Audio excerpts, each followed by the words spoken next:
Welcome to today's Explainer. We are diving straight into a really fascinating story about personal growth, building long-term habits, and unlocking a life-changing secret hidden right in plain sight. Or, well, hidden in the pitch black, I should say. So let's jump in. We're going to explore the fable of a guy named Everett. Now, Everett was someone who felt completely invisible.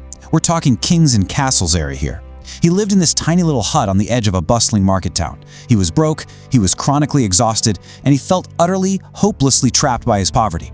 I mean, he'd carry heavy loads and clean stables all day, but barely earn enough for a single loaf of bread. It was a tough life. But then, he discovers something incredible. A secret that didn't require any magic, or inherited wealth, or even luck. It literally just required him to open his eyes while the rest of the world kept theirs shut. So, how did he figure this out?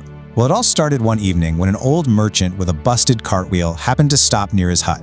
After Everard helps him fix it, they're sitting by the fire, and the merchant doesn't toss him a coin. Instead, he offers him this incredible riddle. He says, "The sun gives the same daylight to the king and the peasant, but the man who uses the darkness before the sun rises sees the daylight twice." What's so fascinating here is that this completely shifts the focus away from luck. The old man wasn't talking about fate, he was talking about time. Now, Everard was kind of confused at first, like, what use is the dark? You can't see anything. But those words just kept echoing in his mind, sparking this quiet realization that maybe, just maybe, success relies on how we proactively use our time. And man, this triggers a massive mindset shift for him. Look, before this, Everard would watch the rich men in town wearing fine wool and eating meat, and he just figured his own poverty was a curse written in the stars. He firmly believed he was just destined to struggle forever. But the merchant's riddle introduces this radical new idea to him. Success is actually a choice made every single day. So Everard had a choice to make. He could either stay stuck, believing the whole universe was just against him, or he could actually take control. He decided to test the riddle. And yeah, he was absolutely terrified of the cold and the dark, but he realized he was way more terrified of staying exactly the same. Which brings us to Section 1, Waking Up in the Dark, the Catalyst and the Choice. This marks the exact moment Everard forces himself out from under his thin blanket and into the freezing cold. As he walks outside into what is essentially a ghost town of a village, this profound shift happens. Suddenly, the dark isn't scary anymore. It shifts from being this thing of fear to becoming a quiet room to work in. He walks down to the river, splashes some freezing cold water on his face, and just watches the water flow for a second. And as he walks through the completely empty market, totally free from the noise and the judgment of everyone else, his mind actually begins to work differently. Without all the chaos of the daytime, he can suddenly see opportunities that were always there. Trash left behind, wood that needed fixing. The silence gave him unparalleled clarity. All right, let's move into Section 2, Starting Small, the Broken Axe. Because building a habit and achieving personal growth doesn't mean waiting around for perfect conditions. Let's break down exactly what he did on that very first morning. It wasn't some grand, sweeping business plan. He didn't try to become a millionaire overnight. Actually, scratch that, millionaires weren't really a thing then, but you get the point. Step 1, he just goes back to his hut, finds an old, broken axe head sitting in the corner, and sharpens it. He simply made it useful again. Step 2, while all the other guys were still stumbling out of bed and heading to the tavern for breakfast, he walks out into the forest and chops wood. Step 3, he carries that wood straight to the market and sells it to a woman who needed it for her oven right as the other vendors are just barely starting to set up their stalls. And with those few coins, he buys a real, hot meal with meat. He hadn't just earned food that morning, he had earned his dignity back. And this brilliantly illustrates the sheer power of 2 uninterrupted hours. Think about that for a second. By the time the rest of the village even bothered to open their eyes, Everard already had 2 full hours of highly focused, uninterrupted work under his belt. That is a massive, tangible advantage. It's an undeniable head start on the entire world. He made a little mark on his wall that night and promised himself he was going to do it again the next day, no matter what. Which brings us right to Section 3, Snowballing Success, the Compound Effect. This is where it gets really fun, because it was time for Everard to turn a single morning win into a lifelong habit. The crucial point here is how this daily consistency naturally snowballed. Let's just trace this progression really quick. Step 1, he saves his coins and buys better axes. Makes sense, right? He can chop way faster. Step 2, he realizes he literally can't do it all alone anymore, so he hires a poor kid from the village to help him swing a second axe. Step 3, he officially becomes the main supplier in the market simply because the other merchants didn't want to wait around for the slow vendors anymore. Everhard always had the supply ready, but being comfortable wasn't enough for him. Step 4, he looks way beyond the forest to a town 2 whole days' travel away, a town that had no trees and paid triple for wood.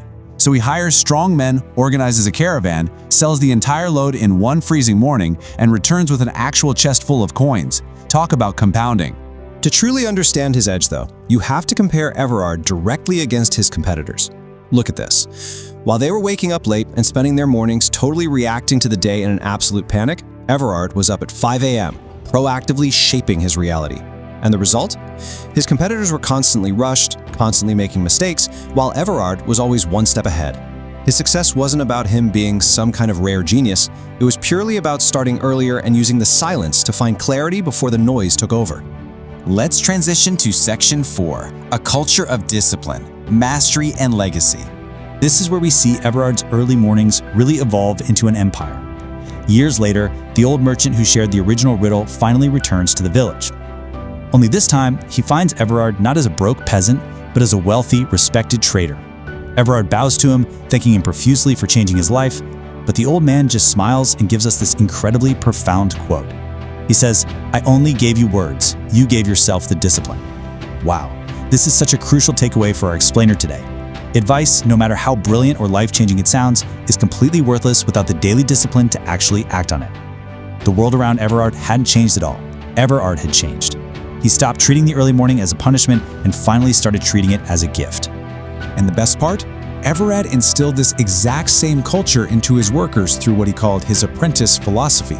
He sat them down and told them, "The first hour is yours. No merchants, no debts, no problems, just you and your mind." While the rest of the town slept, his men planned.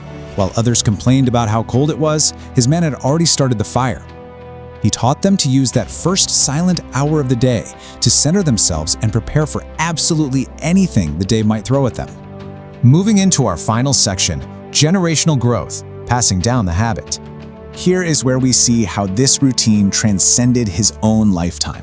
This single, simple habit literally built a lasting legacy. Think of it like a chain reaction. It all started with the old merchant sharing the riddle. Then Everard takes it and builds his own discipline. From there, it spreads to his apprentices who learn this culture of proactive clarity. And finally, as an old man, Everard passes it down to his grandson. He actually took his eldest grandson out to the edge of the forest, handed him a small, really sharp axe, and told him to meet him at the river before the sun woke up. The shivering little boy showed up, and Everard looked at him and said he'd already passed the hardest test, simply showing up. The habit passed down through the generations. They even built a monument to the old merchant in the village eventually. But honestly, it was really a monument to the idea that time, when it's actively seized, is way more valuable than gold.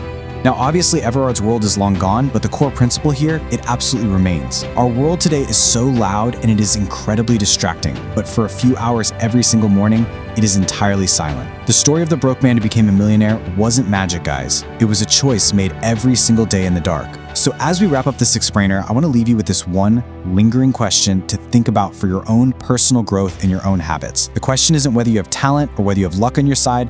The real question is, what will you do with the silence?